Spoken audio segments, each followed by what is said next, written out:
an intention shortly, and so what we do is I want to decide what you want to gain from today and really focus on that. Let's set the intention, and mindfulness for me is setting an intention. Neurons that wire together, fire together, neurons that fire together, wire together. So what you practice grows stronger, in the sense that if you practice hate, anger, frustration, then you'll probably get more of it. If you practice love, compassion, empathy, then you'll strengthen the pathways in the brain, create new pathways in the brain. In terms of the day, think the state, what you'd like to get out of it. So let's do a short 2-minute process now. Set your intention, and perhaps you'd like to close your eyes. And as you close your eyes, just breathing naturally and normally.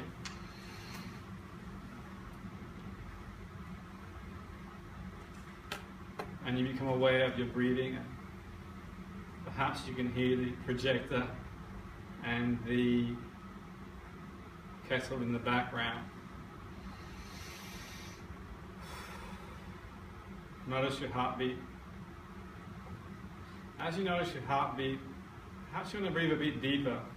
Breathe through your abdominal, your stomach, your tummy, so you can calm the sympathetic nervous system down to parasympathetic. The sympathetic nervous system is like the accelerator in a car. It goes up and down and up and down. It's stimulated automatically as part of the autonomic nervous system. Fight, flight, freeze. And the parasympathetic is like the brake. And you slow it down. The parasympathetic nervous system kick in by breathing deeper, and the sphincter muscles relax and your heart rate goes down. And just control your muscle energy. And focus on your intention, what you'd like to gain from today. It could be a resourceful state, love, gratitude, compassion, empathy.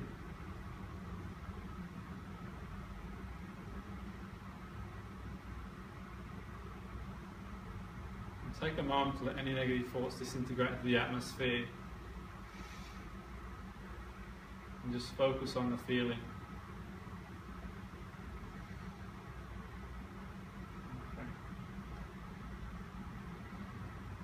Okay.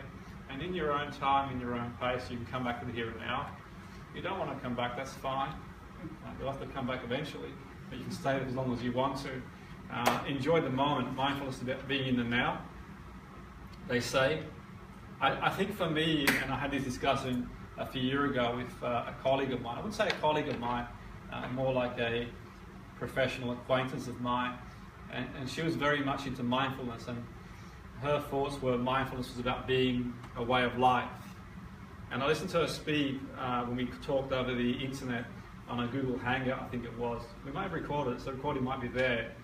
I'm not sure now, it's been a while. But she talked about mindfulness being a way of life, you know, being mindful and really, and I had a moment of introspection and thought, wow, that's pretty deep stuff, in the sense that mindfulness, very Zen-like. Some of these Zen principles are certainly before my time, thousands of years ago. And the thing being is that, how was the world like, do you think, all those years ago? Was it like it is today? Did we have the Industrial Revolution? Did we have that 9 to 5? Did we have to be at a certain time? And I think it's in my thoughts, I didn't tell her blatantly, I did it in a roundabout way, in a hypnotic way. I just felt it was a bit idealistic to think that you could just drop these principles in the here and now. Because if you drop them in the here and now and you just sat there being mindfulness or being mindful, you'd struggle in the modern world, because you've got to be at work at a certain time. And when you're late at work next time, just tell the boss I was being mindful. Sorry, I couldn't turn up on time. And if you've got to pay a bill, just tell the person you've got to pay the bill too. I can't pay this week because I'm mindful. So the practicality, and I think it's about adapting it in the world we live in. And that's more user-friendly. That's not pressurizing people. Added to that, I think what's really important too, the gentleman mentioned earlier about the implicit memory, where we've got so many associations. It's not always easy to be mindful, because like a match that sparks an explosion. You're sitting there and something's triggered in the mind and you're struggling there. Your thoughts are racing, and it's not as easy as turning it off like a tap and turning it back on again. The tap is running, so we can gradually turn the tap off. And certainly when I work with patients who've got anxiety, now for me, example being anxiety, my anxiety patients, what I find quite fascinating is that the anxiety comes from nowhere, like a bolt in the blue. They don't know where it's come from. Almost like it's come from the computer, from the phone, just from the sky, like a bolt of lightning. And because it comes on so fast, they think that they can switch it off as quickly as it came along. But once you've activated the nervous system, it's not always as easy as that.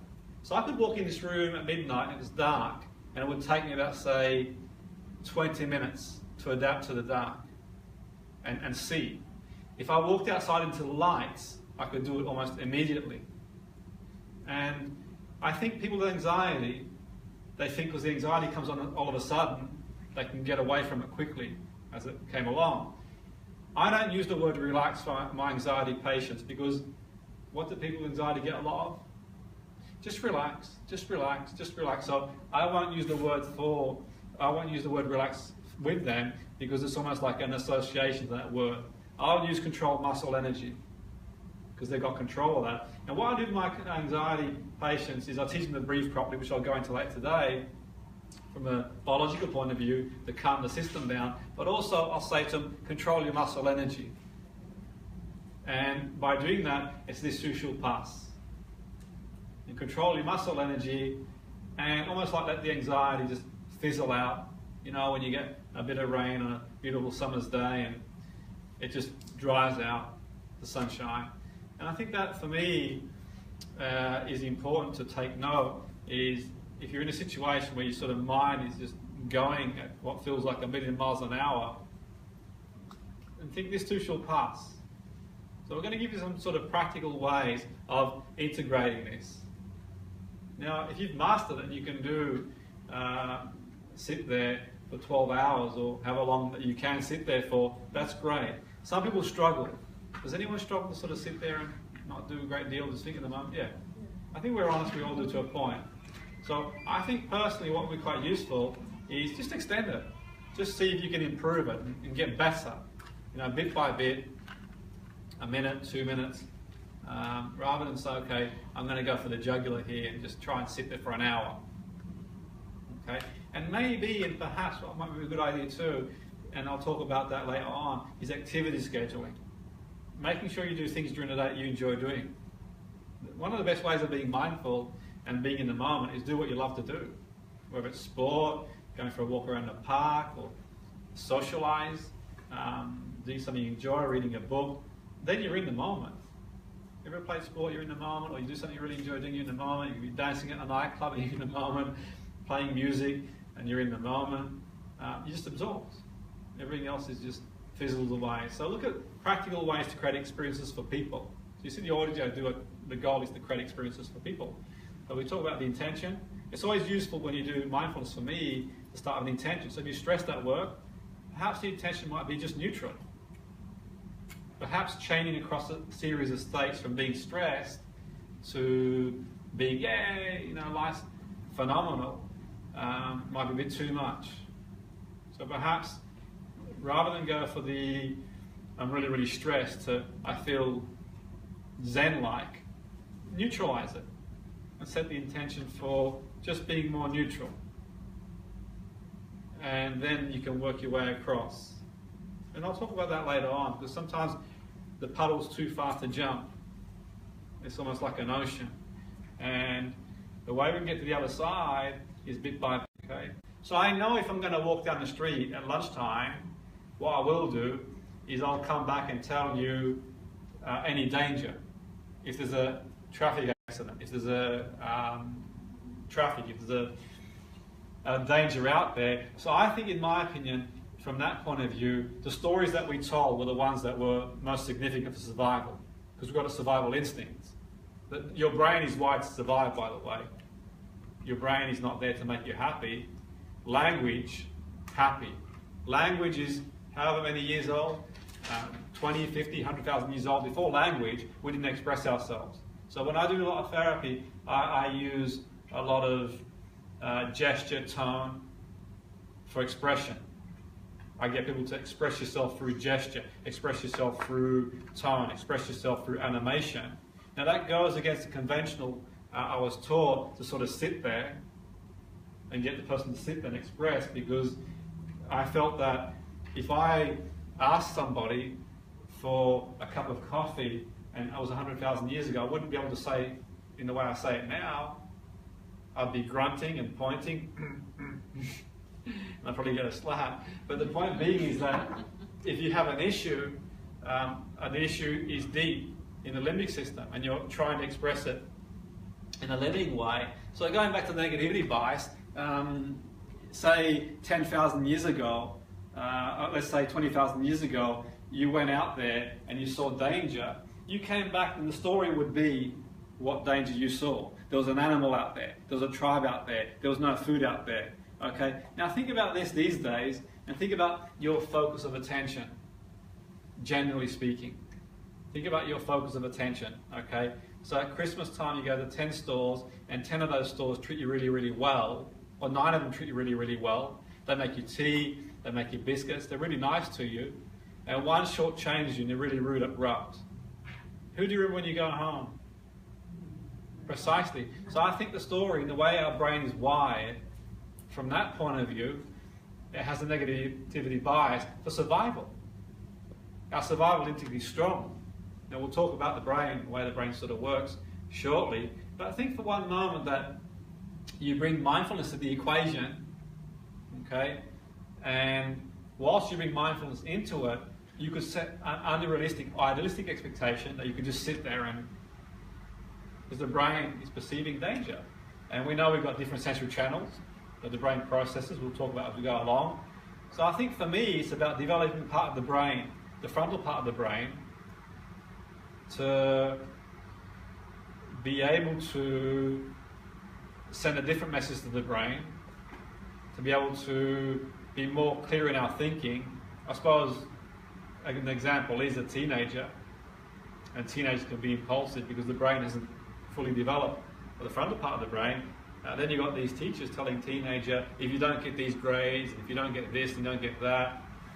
And the teenager processes the same as you do emotionally, but they can't logically process the way you do because your brain is formed or more developed from an executive functioning point of view. So let's sort of think of an orchestra. I'm a conductor of an orchestra. I need to conduct many, many musical instruments. And the way the brain works, you're the conductor of your own brain, but the teenager can't conduct that. And the teenager walks in the corridor at school, and the best friend doesn't see them and doesn't say hello, and it's the end of the world. And they don't get picked for a sports team, or they get told to come to the front of the class, explain why I didn't do something, and it's a lot more magnified.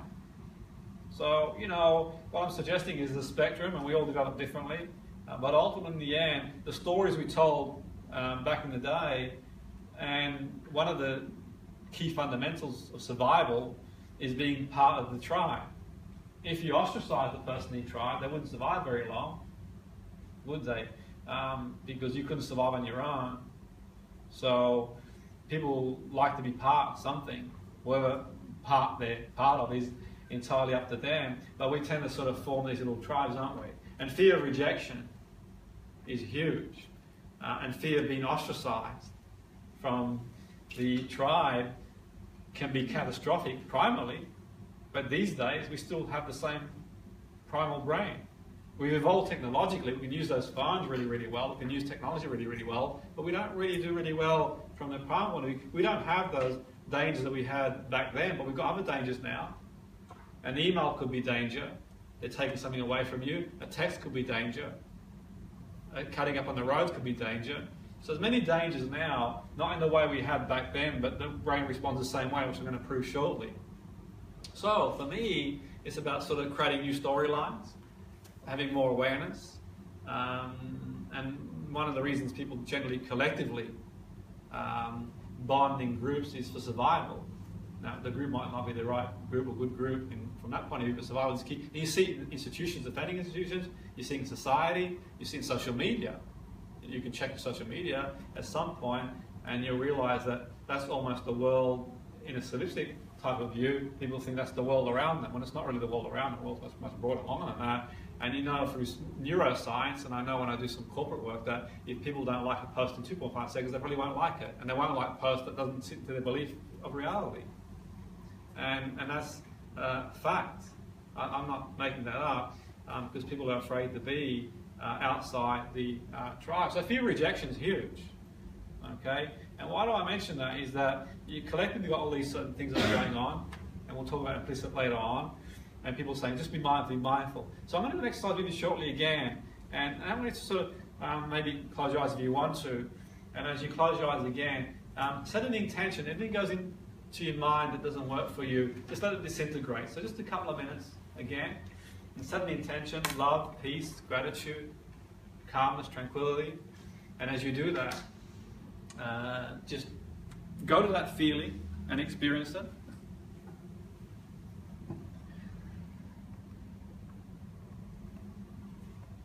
Okay, so you can go to that feeling and experience it.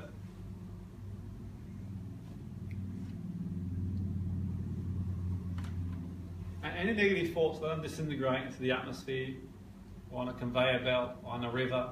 It's entirely up to you what you do. Let them disintegrate. And just be patient.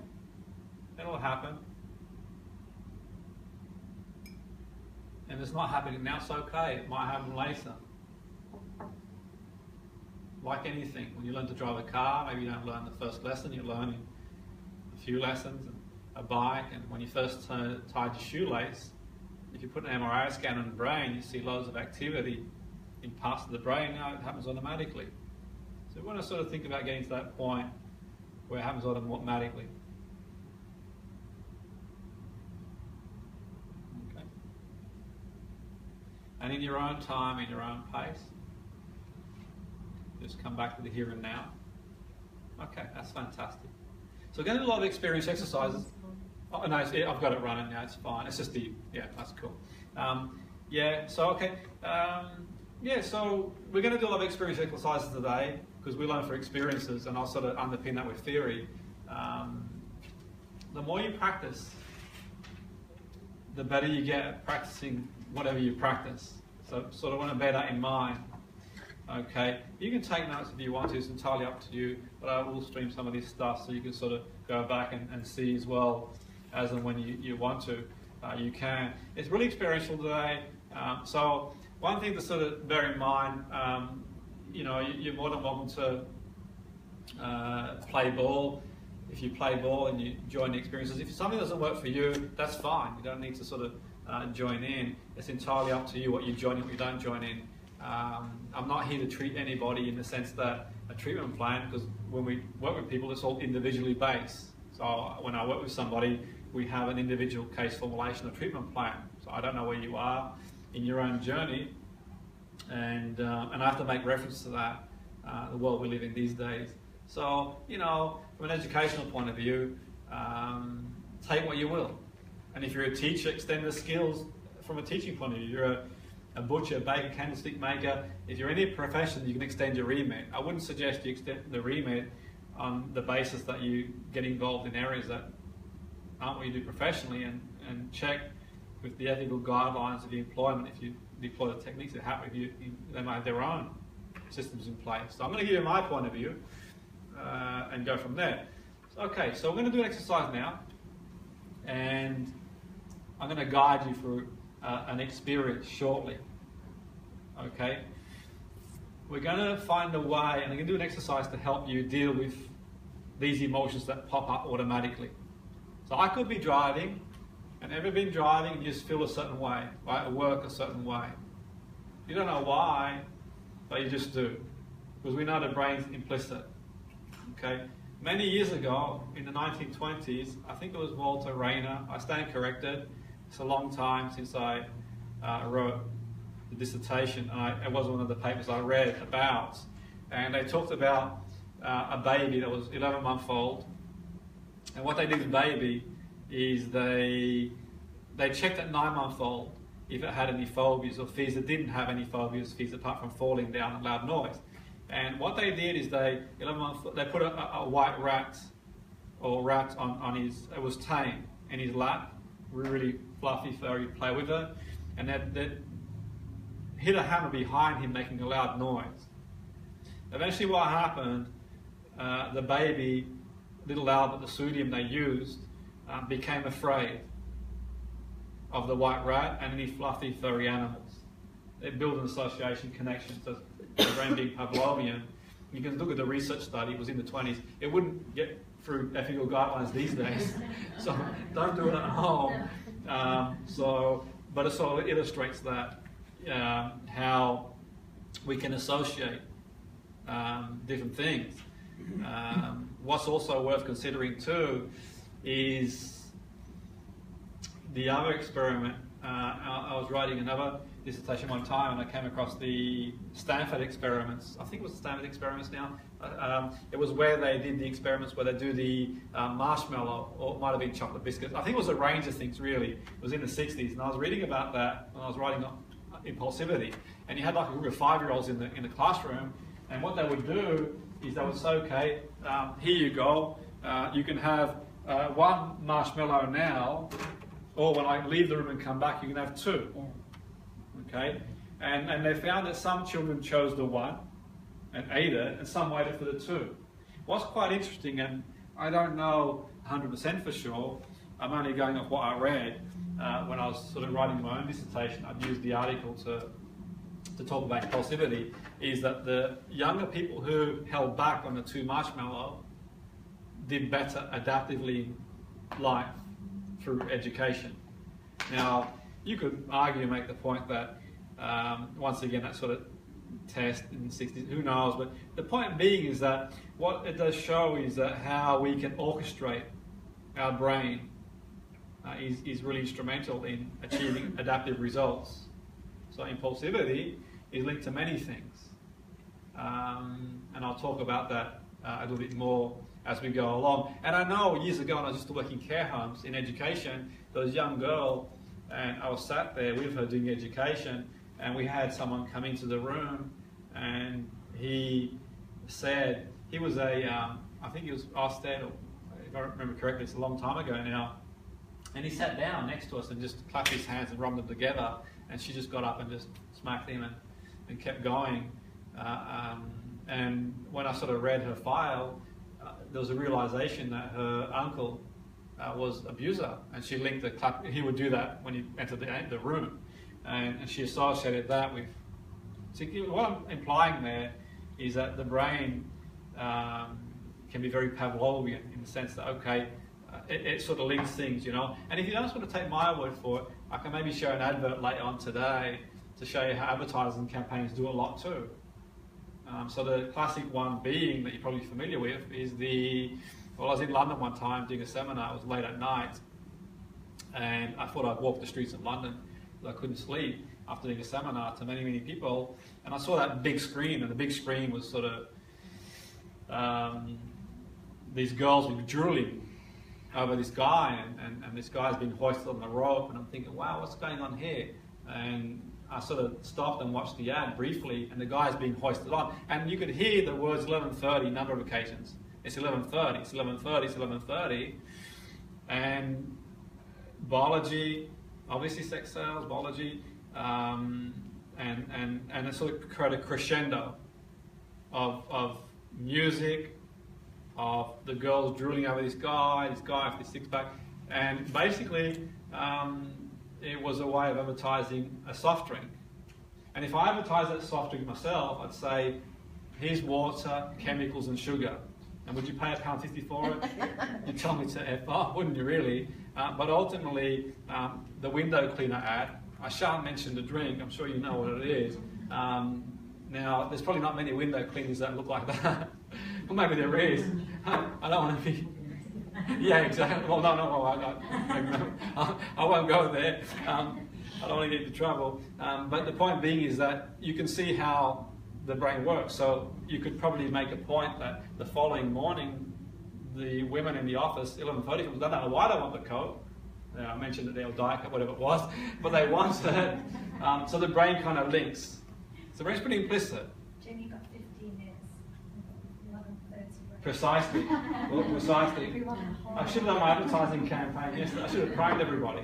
But it's a form of priming in the sense that, and priming being, and you see priming done a lot with those stage people, and they do a lot of priming. So priming is just, I don't really have time to go into too much detail. So priming being, okay, I'll briefly explain the priming process. Let's say if I wrote the words S-O, I left a gap and a P, and I talked about cleaning products. And I talked about cleanliness, and I talked about what do you think would go through your mind? Precisely. If I talked about, it was S-O, gap and a P, and I talked about food, precisely. So priming, it goes on, and then you've got to go to like any major high street store, and you'll see everything strategically in place. So I suppose in that sense, you've got compassion for people who are struggling with habitual behaviour, because the world around us is pretty brutal. The modern world in that sense, you get up in the morning, and I don't think, in my opinion, that the modern world is great for the primal brain, because it runs this fight, flight, freeze. Because the brain can't differentiate between dangers of the past and dangers now. And I don't think the world we live in, and it's not going to change in a hurry. I'm not being all self-righteous and esoteric. I'm just saying like it is. And look at the stats, depression, anxiety, always sort of grappling. And depression, anxiety is not just about the world we live in. There's biological and psychological and sociological interactions, but I don't think the world we live in does it any favours. Deadlines, reports, pressure, bills. The brain's running this sort of fight, flight, freeze, survival mode. And I suppose if you look into control, and I'm going to get all deep now, a society, you probably want to keep in survival mode, but that's another story for another day. And any paper you buy is always fear-based and new. So these are techniques you can use to help, I think, in my opinion, to just live a more functional, adaptive life. Because life is beautiful, life is wonderful. There's many wonderful things we can do in life if we sort of break away from that. Okay? If we can get out that mindset. So I'll do an exercise with you now, and it's a 4-step exercise, and this will help you, I think, understand how we can let emotions just disintegrate, how we can let things flow. Okay, so the first part of the exercise is maybe think of an emotion and recognize it if you can. The emotion, if you want to call it a negative emotion, that's okay. It could be fear, it could be anxiety. We'll sort of classify states, moods, emotions in one bracket for simplicity today. But recognize the emotion. And you can write it down. You can sort of go in vivo, think of an experience in the past where you felt uneasy. And you can write it down. If you can't label it, it's okay. Just label it as best you can. You can label it. It could be anxiety, it could be fear, it could be frustration, it could be anger. It could be all of those rolled into one. Okay? And that's the first step. Recognize the emotion and name it. Give it a name is always a good thing, I think, because then you've got away from labeling it. The next step is to accept it. Okay, so accept the emotion you're having.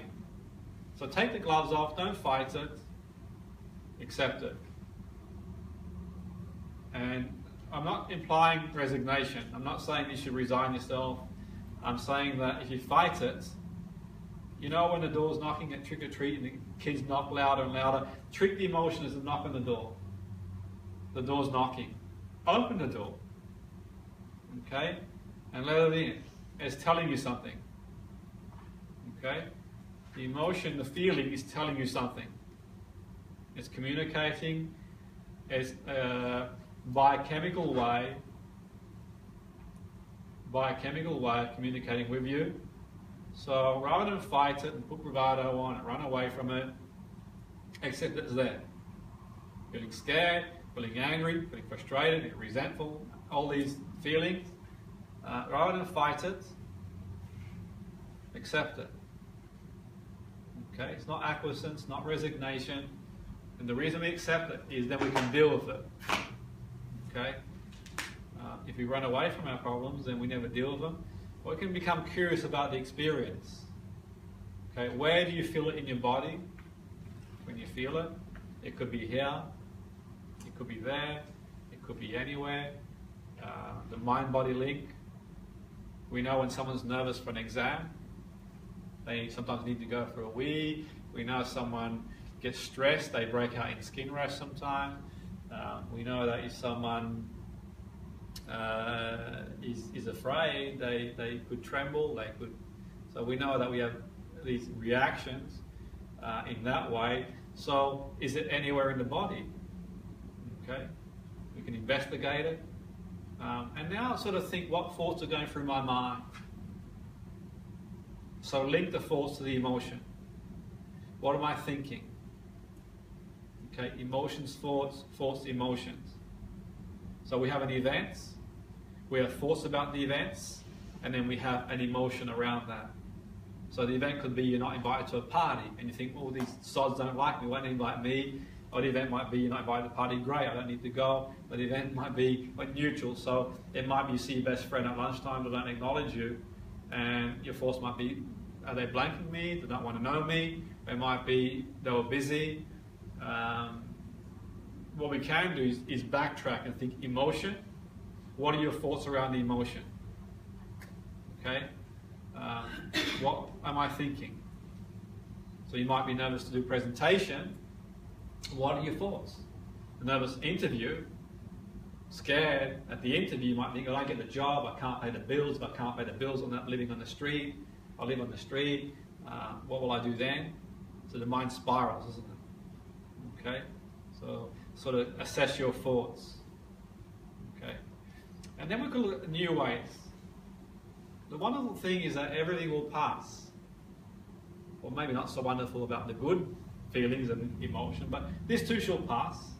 If you look overwhelmed, it will pass. So maybe you lie in the bed, or maybe you just go for a walk, or maybe you just sit down. It will pass. Dissociate from the feeling. So one of the components of hypnosis is dissociation. Well, actually, almost every component of hypnosis is dissociation or disconnection, association connection. So the goal is to associate to a good resource and disconnect to a negative resource or negative state. B meaning that if you've got bad food in the fridge, it contaminates the other food. You want to get it out. So dissociate and turn it into a verb. Okay, so one of the things I ask my clients, they come in, they've got anxiety. How are you anxieting? Okay, the reason being is that people describe their problems in a noun format. I'm an anxious person, I'm a depressed person, I'm an angry person, I'm a frustrated person, I'm a procrastinator, I'm an imposter syndrome. All these things to describe them. So if you're a noun, you're redundant. If you're a noun, you're toast. You're redundant. You're a person, place, thing. You're gone. Okay? You're not a noun, you're a verb, because you're always changing and growing. Okay? And for me, label the emotion as an action word, a doing word, because then you can change it. I'll talk later on the course about how we can get a map of it as well. We can a map of that reality, see, hear, feel. But more importantly, turn it into a verb, because a verb means you can change it. So how are you anxieting? And then you can, what do you see? What do you hear? What do you feel? Because even the most anxious person is not anxious all the time. They're not angry all the time. They're not frustrated all the time. Only certain times. If you tell someone often enough, they believe it. If you tell the 2-year-old, you're hopeless, useless, worthless, it begins to believe. Identity, the label. Okay? So think of it this way, the verb. Turn it into a doing word. Extension to self. It's not you. The behavior is not you. You behave in certain ways, in certain situations. Okay? What I'll do now is I'm going to do the exercise with you, now that you've got an understanding of it, experientially. Because you might have a experiential curiosity. And perhaps if you're comfortable to do so, you can close your eye. It's your call. You don't have to, you don't want to, you can keep your eyes open. It's entirely up to you. But closing your eyes blocks out the outside world. As you close your eyes, perhaps think of an experience where you felt an uncomfortable emotion. And as you relate to that experience, recognize the emotion.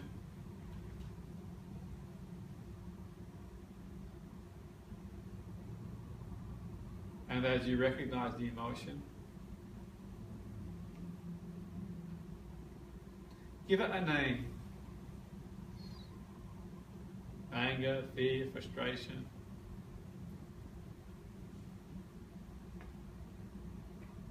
And as you label it,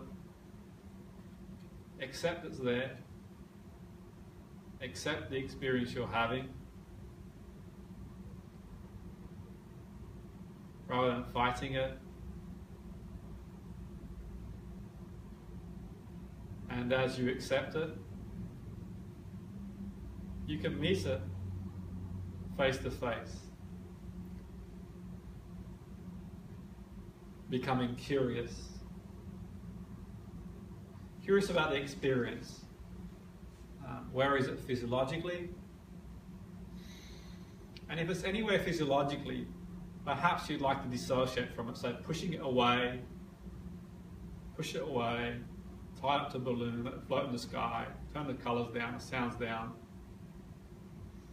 And as you push it away, let the feelings disintegrate. Notice how it feels by pushing it away and dissociating from the experience. And as you dissociate from the experience, perhaps you can challenge your thoughts as well. Are your thoughts around the emotion? Or how would you advise somebody else who were thinking the same things? So you talk to the emotion, investigate it, and the thoughts around it. How would you advise somebody else with the same thoughts? Is it a good way of dissociating? Is it fact? Is it opinion? Is it real? What's the worst scenario, best scenario, most likely scenario? And just loosen the rigidity. Okay, what's the emotion telling you? And finally, just remind yourself this too shall pass. You've had many wonderful moments, and isn't it wonderful to know that whatever challenge you had in the past, you've had the resources to overcome the challenge. And whatever challenge you have in the future, you'll have the resources to overcome that too. There's a beauty in that. Dissociate from that. And perhaps as you dissociate from the experience, just reconnect to a better experience. Perhaps you'd like to reconnect to a resourceful state. Think of something you enjoy doing, something you're really good at doing. Something you couldn't once do, but you can do really well now. Driving, riding a bike, playing sport, presentations at work or whatever. Connect to a more resourceful state. And give the emotion, frame it as an action, a verb. And you can do that. And as you frame it as a verb, maybe get a map around it. And think about what you see, you hear, what you feel, taste, smell, when you experience it. And think about how you can push that away and turn the sounds down and let the feelings go. And create a new framework of reality. So you can see yourself calmer, more focused, sitting or standing in a comfortable position, looking more peaceful. See yourself in that way. And maybe the meaning be quite useful. What does it mean, the emotion you experience?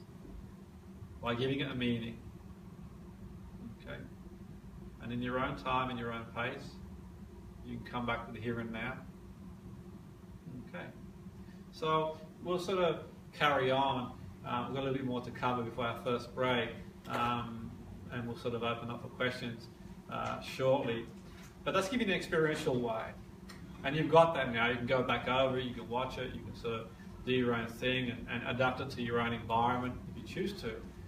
It's quite a powerful model to use, I think anyway, because I've mentioned that before, the heart has a mind the head doesn't understand. It can be a challenge to bridge the two together. And all that means really is that from a conscience point of view, we all know the answers. We all know that smoking is not good for us, eating certain foods, doing certain things aren't great for us, but we do it anyway because think about the subconscious mind, the conscious mind, the subconscious mind, the conscious mind is less in control. It's rational, analytical. The subconscious mind is where your emotions, behaviors are stored. Like your breathing, like your heart rate, like all the things that happen automatically, behaviors are, for the most part, unconscious. Because the girl I mentioned earlier, who just went off the rails, someone rubbing their hands, and it's unconscious. The emotion, behavioral strategy. People react in certain ways. You send a text to someone you regret sending, send an email, usually you regret doing, autopilot. So really we've got to dig a bit deeper, I think. And one way to do that is to create experiences for people. One thing we'll cover today is we can make things experiential, and you have these realizations. And we'll talk about that more today because we deep in the limbic system, you've got these memories that are stored for the most part in the hippocampus. So we're going to look at ways you can access that today and create new experiences for people and for yourself. And you can enjoy mindfulness more then.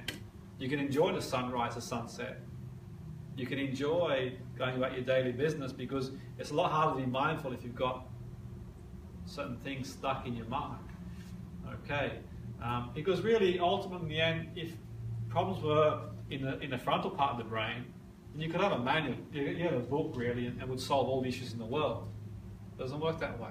So we tailor the approach in therapy. I do anyway in coaching. Just like a thumbprint is unique to everybody, the same as the person's brain. So really, we sculpt our brain for lived experiences. Because nothing means anything other than the meaning we give it. So if you got attacked by a dog, then you have an association with dogs. If you hit turbulence in the plane, then you have an association with that. So if you had experiences in your life, then they shape your reality. And you do a new experience, and that helps to shape a new reality. Okay, we talked about before the Walter Mischel marshmallow experiments for impulsivity, and we know that emotional intelligence is imperative. Academics great, but if you're going for surgery and your surgeon had an argument with his wife or her husband the night before, you want them to be pretty emotionally intelligent. If you're flying in a plane, you want the pilot. So the people who do well in life generally have got a good degree of emotional resilience and intelligence. They generally get paid a lot of money for doing what they do because well, not all of them do, but they have the capacity to do that. And many people, they sort of, I think in my opinion, they try and solve issues in a didactic way. And they tell themselves, and we know the answers for the most part. I think we know the answers, and it's hard to do because there's no maths equation of happiness. If the person breaks up in a relationship and the person in the relationship wasn't good for them anyway, they still long for that person for some reason, and they can't make sense of it. They lose a job, didn't even like the job, and they personalise it and complain about it, not move forward. So we look at at experiential shifts, because all that we do for emotional shifts. Okay, everything that you do, one thing I realised in my early years of doing what I do now, therapy, is that people are looking for emotional experiences. They want to feel good. If you feel good, you're going to have a better life, adaptive life. If you feel good about yourself and your friend doesn't say hello to you at lunchtime, you're not going to text them and say, "You horrible sod. Why didn't you say hello to me?" You probably say something, "You're okay." If you feel good about yourself and you go to work on Monday and say, making redundancies, you're not going to smash the boss's door down and say, "I'm going to probably lose my job." You'll probably go in and talk to the boss and say, so if we can feel better about ourselves, we're going to make better decisions. So this is a must if you're a parent and you've got children. It really is so important, because if you wait for the schools to do it, you're going to wait a long time, in my opinion. I think teachers do a great job being a teacher myself, but the constraints. they've got. And they are great in the UK. The UK is a great country. They're doing some great initiatives, but still a long way to go, by the way. So emotional, and we know it because who's watched the Titanic? Anyone watched the Titanic before? Okay, don't rush and see it because I can tell you what happened. But why watch it if you know what's going to happen? The ship's going to sink. They're all doomed, apart from a few of them. But you watch it anyway, and I bet some of you watched it twice, 3 times. Watch it more than 3 times. Probably need therapy. Yeah, exactly. I'll give you a card if you watched it 5 times. But people watch it, and they watch any film for an emotional shift. The same reason they listen to music. They listen to music to experience an emotion. But one song doesn't mean the same to 2 people. I listen to a song that means something different to what it means to you. I have a different feeling, but I still listen to it. So human communication is best conceived as an art, not a science. Okay, so you stick with me the next 10 minutes, we'll have a break, we'll cover the groundwork, and then we're going to really hit the ground running. Music elicits alterations in mood. Ever heard of a good song and you feel, okay, you hear a song that takes you somewhere else, or you might hear a song at a funeral, and you hear it again, and you start to cry, you don't know why. Or you hear a song in a beefer or in Iron Appa, and you feel like, the joy of life and wonder. So we build these associations, don't we? Art as well. And art means one thing to one person, one to somebody else. Okay, so drawing, it's mood, and we watch films. And we talked about the brain before, and we'll go into the brain in more detail again before we have a break. One thing I want to think about too, by the way, which is important. I'm going to go through some. Okay, I'm going to go through some jargon now before we have a break, and you probably need a break after this. I'm going to go through some jargon. So some of the stuff we're going to today is simple. It might not change your life, but bit by bit, collectively, a bit here, a bit there, a bit here, and I think Jane, you hit the nail on the head earlier. It's collectively over time. You get more inducted. The combustion engine to change, bit by bit. So it's not about going to a seminar and punching the air, I'm going to take on the world, and then sort of you fall flat, miserably on your face a week later. It's about collectively being strategic and getting stuff and combustion to change. We'll talk about that shortly. Okay, so our brain, which is quite fascinating, is a bit like a radio and TV, where we all have a different reality. That's the truth. And it takes time. Like a radio show, there's a gap between 6 seconds between what goes out on air and what's happening to sort of make sure that nothing untoward happens. Your brain's the same, bit of a delay. Okay, your sight, hearing, touch have different architectures, and they process different speeds. Okay, smell, the limbic system is the one that smell is the only sense that goes straight to the limbic system. By the way, the only one that goes straight to the limbic system. It's universal. That's why when you see these sort of raunchy advertising campaigns from the fragrance and perfume, they get these people who are considered attractive in the eyes of corporations to advertise, and they use all these raunchy names because they know it's going to go straight to the limbic system. Okay, and you probably had a partner in the past of a certain type of aftershave or perfume, and when you smell it, it reminds you, okay, of that sort of person pretty much straight away. And that could be a good thing or a bad thing. Just make sure your children don't use the perfume that you're a bit of a worry there. Actually, I didn't know I used a scent. Yeah. And my son went, "Oh my God, that was one of my girlfriend's." And he went, yeah. Yeah. Exactly. And it was instant. It was absolutely precisely. instant. And that will go straight to the limbic system for sure. And you're getting all these signals from everywhere in different places. Okay, getting processed at different speeds. So a quick example of that is, I don't know if you watched the athletic championships recently, but you'll see they use a gun to fire off the block. The reason they use the gun, by the way, a bit of useless information for you, is that you can react to the audio channel quicker than the visual channel. If they use the flash, it would take you longer than the gun. That's why they use the bang, because you react a lot quicker. So bearing that in mind is that your auditory channel, bang. So what's really useful as a coach and therapist is the auditory channel. Use sound, use tone to influence the therapeutic movement. Because you could go home on the weekend and see your parents and they could speak in a certain way and they can sort of take you back to being a child again, what they say. So it's interesting really, very briefly before we sort of have our, just 5 minutes of theory, and you can sort of go back over that, have a break. So the thalamus gets all the information from all the senses. A part of the brain, it's coming in everywhere, okay, all over the place. See, hear, feel, touch, smell. Then the job is to send information to the amygdala. You've probably heard about the amygdala. There's been a lot said about the amygdala. What I want to clarify about the amygdala, by the way, there's a lot being said about the amygdala is responsible for fight, flight, freeze, fear response. It's not the only thing it does, by the way. It does other functions too, but I think because our negativity bias, we tend to sort of focus on that. One part of it is the size of an almond. It has other structures too, okay? But ultimately in the end, what the amygdala does do, it pre-screens for danger, okay? It's almost like the alarm bell in the brain. So once the thalamus sends information to the amygdala pre-screens it, okay? So that could be, for example, you see a vicious dog outside and it's running after you, okay? You hear it bark, it's growling, it looks vicious, and the thalamus sends information to the amygdala, and it pre-screens for danger, okay? It's getting information from the hippocampus that stores memory, okay? So the memory of that experience, and that experience could be being redundant. It could be an ex-partner you see on Facebook being really happy and you're wondering why they're happy with somebody else, and it could be impending rejection we talked about earlier. It could be many things, but the information's in the hippocampus. Memory gets fragmented over time.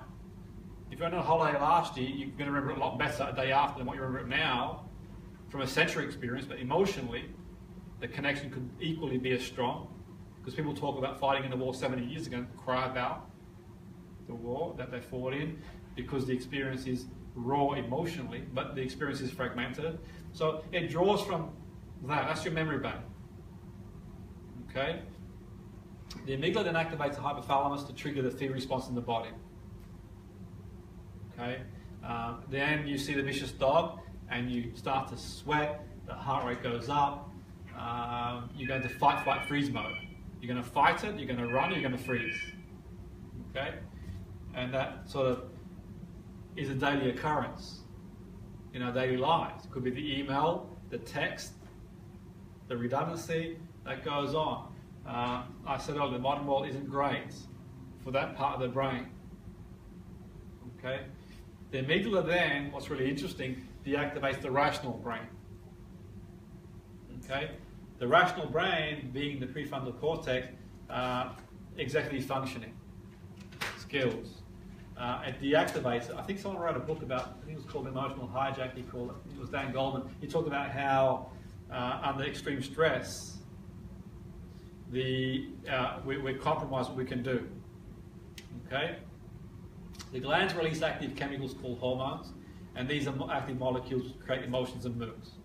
And I suppose in plain English, really, what I'm implying here is that things happen so fast. Okay? And what I do when I'm sort of training people in media, so I'm training a football manager, politician, I always say to them, what you want to do before you answer the question is drink some water and buy 6 seconds. Okay? There's no vodka in there, it's just water that they drink. And the reason being that 6 seconds sort of buys you the chance to process it more logically. When I'm training sales staff, buys them 6 seconds. There's a bit of a tennis match going on between one part of the brain and the other. So you hear a big bang in the kitchen tonight, you get up, the first thing that you think of when you hear the big bang is the senses, and the first thing you think of, has someone broken in? Have I left the door open? It could have been someone that person's on the loose from that prison somewhere, or is it you watched a scary film? And it's sort of going on, and there's a tennis match. Now, I might have left the dishes off the edge. You're walking down the stairs, and there's a tennis match, the dishes off the edge, the danger, the dishes off the edge. Then you get there, and you think, oh, left the door open. No, I haven't. And then you see dishes on the floor, in agreement. You can still have cortisol in the body, by the way, up to 4 hours. You still feel jittery after you've had like an accident, someone's cut you on the road. But generally speaking, the more we can push things to the frontal part of the brain, the better decisions we can make. Impulsive experiment. Now, what's quite fascinating, I found too, on a 5-month break, and then you come across the rat park experiments. Now this is not related to what we're covering today, but it's a bit of an insight. And I wrote about this when I was looking at, I read a paper on addictive behavior and gaming, along those lines anyway. And I was sort of researching different papers while I was writing that paper, and I came across the rat park experiment, and it talked about addiction, and it talked about how for a long time thoughts around addiction, and they experimented with rats. They had morphine and water, and the rats could choose morphine or water.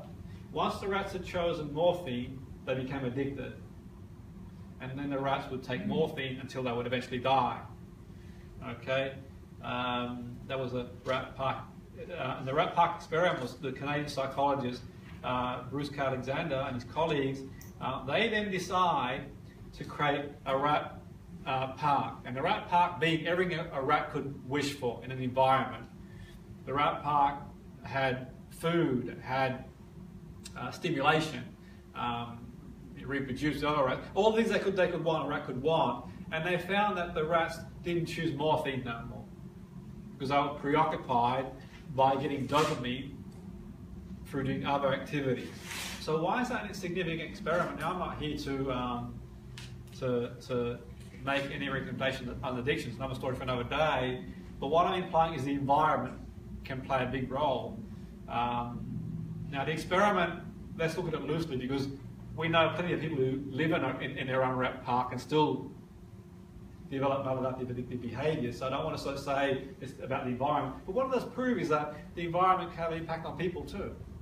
So for many, many years we kind of used an approach, and still do now to a point, where we take substances, for example, and we kind of isolate people who are prone to substance misuse. And we isolate them, we segregate them, we send them away, we give them more. Now I'm not making any recommendations for treatment, but what it does prove, in the right environment, the person can change. And I know addictive behaviour could be, dopamine could be using a mobile phone constantly, gaming, it could be taking substances, it could be many things. But ultimately in the end, if you can create an environment for people that's conducive to chemicals in the brain for dopamine, and you can have dopamine for doing many things, exercise, going for a walk, many things can produce dopamine in the brain. But of course you've got to consider the biological consideration there too. Maybe not everyone produces the same levels, and maybe psychologically and sociologically we'll have a cocktail of perfect storm that takes us to a place where we have sort of a default, but we can do exercises as well that are useful to that too. For me, experiential shifts are key. One of the reasons in my therapeutic movement and coaching I do a lot of experiential work with people so they can then able to have these shifts in realization. Okay? Because the primary function of the emotions, it's increased our chance of survival. So if you're afraid and you're fear, it's your brain doing its best to keep you alive. Don't go there, it's dangerous. Don't do that, it's dangerous. Fear, rejection, because you know you might be attracted to someone and you think, I'll go ask them out on a date, but you don't go because you're afraid of rejection. And you might want that job, but you might be competent. You might be competent to do the job, but you're afraid of failing. The system from the very early in our life, the educational system, which is probably outdated now, not revolution, evolution, it kind of categorizes failure. It kind of tells you if you don't get this score, you can't do that. If you don't get this score, you can't do that, which is useful to a point, but it also gives people issues as well. They start believing that they're not competent when they are. Now, there's confidence competent. If you said, Jim, do a brain surgery tomorrow, I wouldn't do it because I'm not a brain surgeon, but I would do what I can do in terms of my area of expertise. And a lot of people are good at what they do, and then they find something to go great. Think about it this way. Now, many years ago, when I was leaving some CBT to staff in care homes, I do it part-time with my other remit, of education, and I delivered some training for this guy who was really experienced, and we do the training up and down country as and when they saw fit, and it was great. We do it, and when he left and took a different role, this young girl was assigned to work with me, and she was very bright, very academic, very intelligent young girl, very academic, had done a lot of study, and after our first session, and she did really, really well, and we got these evaluations that you've got to have in place, and 19 people gave a good evaluation, really good, they were very nice stuff. One person was quite scathing, and what did she focus on, do you think? Yeah, and we did training the following week, and over the course of the week, she was working on her mind, overcome the issue, and she goes, Jim, I can't deliver. I said, how come? That comment's still in my head. Can't get it out. It's okay. I'm not going to push as much as you can tolerate. We'll deal with it after. So she knew what to do. She's living training. She's very academic, very bright from that point of view. But ultimately, afterwards, she said to me, can you do some of that voodoo with me? The hypnosis is called voodoo, by the way, to a lot of people. I don't know why they call it that. It's quite a gentle approach. And I did regression with her, and I regressed the young girl. And I took her back to a time in her life where she got told off at school for not doing her homework, got to the front of the classroom, and she almost like built a schema, presenting and speaking in front of an audience. And then I suggested that she goes to a public speaking group and talks to new speakers, be able to experiment, activation, exposure, desensitization. Desensitize, not in a traditional sense, in the sense that, you know, when you go into a pool, it feels cold, and then it feels warm after a bit. Just gentle exposure, extending the comfort zone. Step 1, step 2, not sink or swim. And basically, by doing that visualization rehearsal, she was fine, good to go. She was competent, just like the confidence, because under stress, it undid that. So automatic force, she was personalizing the comments. She was emotional reasoning. How do you know they don't enjoy what you do? I just know. I can feel it. Well, how do you know? I just feel it. Emotional reasoning. She was magnifying the negative. One negative comment out of 20. I think most would take that. So you can sort of see, I'm using cognitive distortions now. I'm labeling it. We'll go into a little more detail later on. And that sort of gives you an idea. What we can do, we can unpick stuff. The beauty is really, on the final note for this segment, neurons that fire together, wire together. We know now that mental activity can change brain structure. Okay, so before I entered the world of neuroscience, for many years I've done hypnosis, and the underpinning of my hypnosis, as most people are aware, is Ericksonian. I never met Erickson. I came into the party after he passed away, but I'm very fortunate to have some great mentors like Jeff, who took his patients in Arizona and set up the foundation, Erickson Foundation. Very grateful to have had some great people who have taught me over many years. And I realized in neuroscience that what Erickson was doing all those years ago, one of the great therapists of any generation, was restructuring the brain experientially. And now neuroscience is proving it. It's quite fascinating that we can see now in the brain there's new connections forming. So neurons that fire together, wire together. So practice being miserable, practice being angry, practice being frustrated, you'll get pretty damn good at it. Practice being empathic, practice being grateful, you get pretty good at it too. Teach a child early on to be grateful. When they get older, they're going to have a better life, I would think. Because the better you feel an emotion, the better you can experience. Now, some people are born maybe more disposed than others, I don't know. That's debatable, but we can all improve what we've got. If I'm 5 out of 10 for one and you're 7, then I can get better, you can get better. It all depends, really. So the mental activity can change brain structure. Neurons communicate with another through neurotransmitters.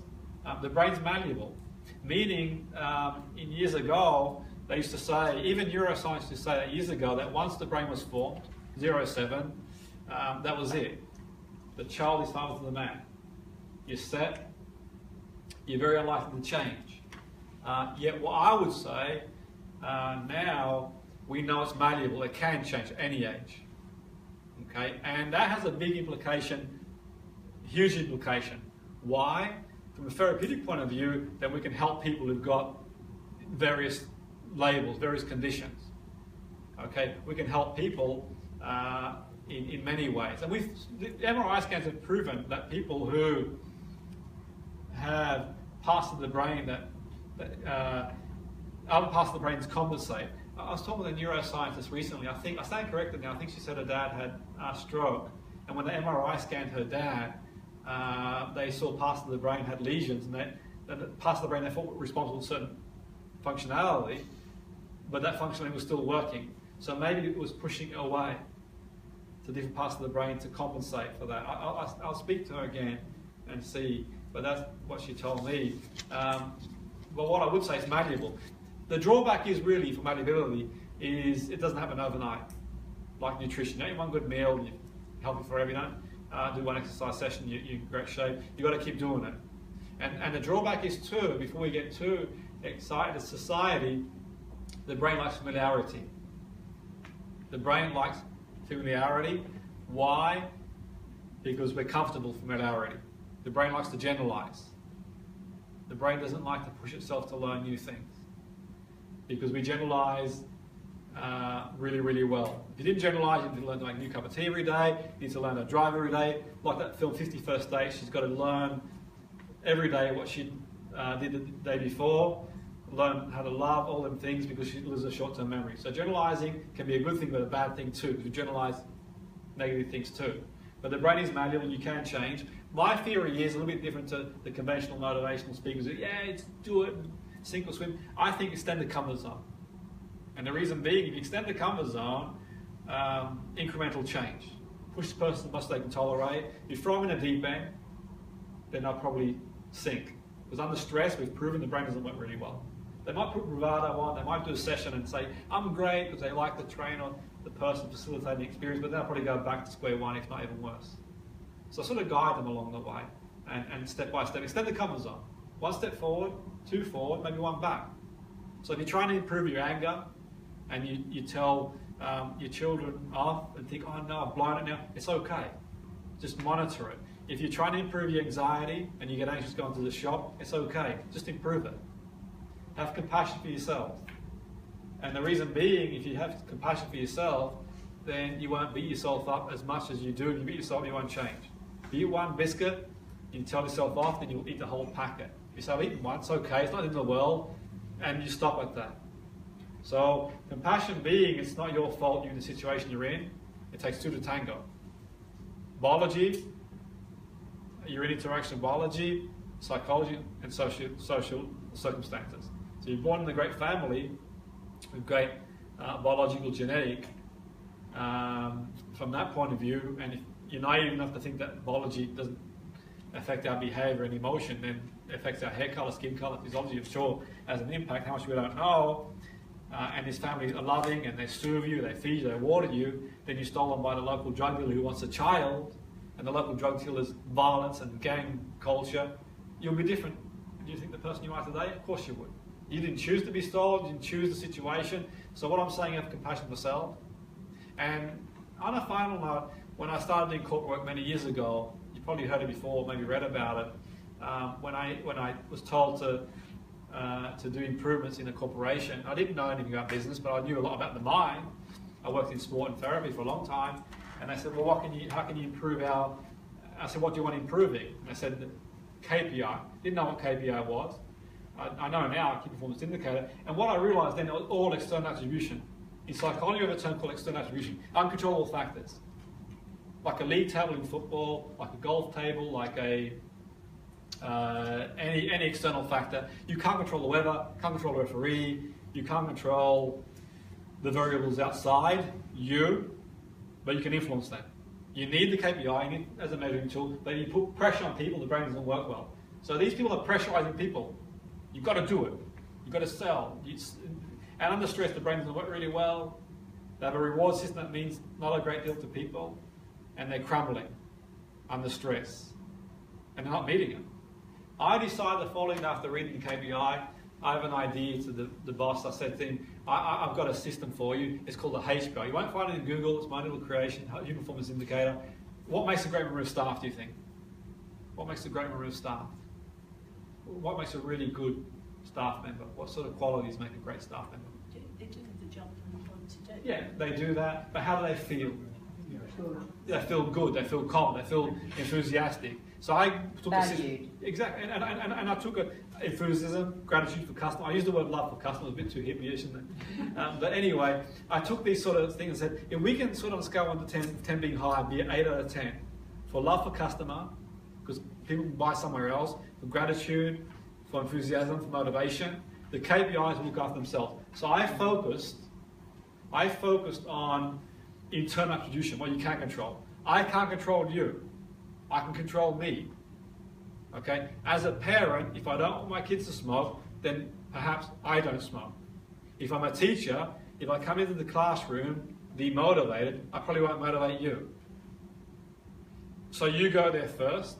Makes sense. So I said to the staff, then you go to where you want the staff to be first. And they may follow you. It's leadership. Not do as I say, don't do as I do. But, you know, human beings being the way they are, no one's perfect, by the way. What I'm trying to imply there is that internal attribution, what I can control. So I focus on what I can control, and I gave experience exercises. Some we're going to cover this afternoon. We'll get really experiential, and you can take them, you bring them in business. And over a period of a few weeks, something mysterious happened. I said, ignore the KPI. If we've got a product, look after itself. It looked after itself. Not only look after itself, it went above and beyond anyone's expectations. Okay, and all of a sudden I became this sort of, you know, revolutionary, and I did nothing major. All I did was focus on what we can control, and you can deploy that method anywhere. Same in schools. If the kids, or young people as I should call them, politically correct these days, focus on feeling good about themselves, being enthusiastic, being motivated, the GCSE A level, whatever they call it over here, will look after itself. If you're going to pressure them, you don't get to A level, you won't go to uni, you're going to end up on the street, your life's over, they'll do worse.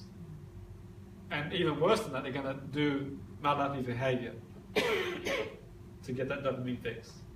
So when I go to schools, it's not about getting the kids to sit there mindful, it's about getting them to have experiences. And I've seen how it can have a big impact. Years ago I was working in the care home, one of the most violent offenders, I believe, in the country, a young 17-year-old girl, I think she was, or 16-year-old girl, very violent. She'd assault about 20 people a day. By getting her to get control back of herself and giving her a few exercises, meditation, at first she didn't respond well, the assaults went to 0. And she said to me one time, she goes, I always was scared. I always used to think there's a big wide world that can't control a 16-year-old girl. What will I do if no one can control them? I said, that's good news, no one can control you, because no one wants to control you. But we can give you the tools to control yourself. And one of the things you can do is the behaviour, the assault, and we minimise it by her feeling better. So I'm just giving you some things, throwing them out there. We're going to have a short break for 5 minutes. So you're going to be able to do a technique on your own, and then that'll take us to lunch. And after lunch, I'm going to give you a whole flood of experiential exercises. We've got this out of the way. You can watch anything we've covered so far if you're sort of not quite sure and it's been too much to cover in a short time to unpick the bones, because this afternoon we're going to really hit the ground running and do experiential stuff. So let's have a 5-minute stretch, and then we can do an exercise in pairs, and we'll go from there. Thank you.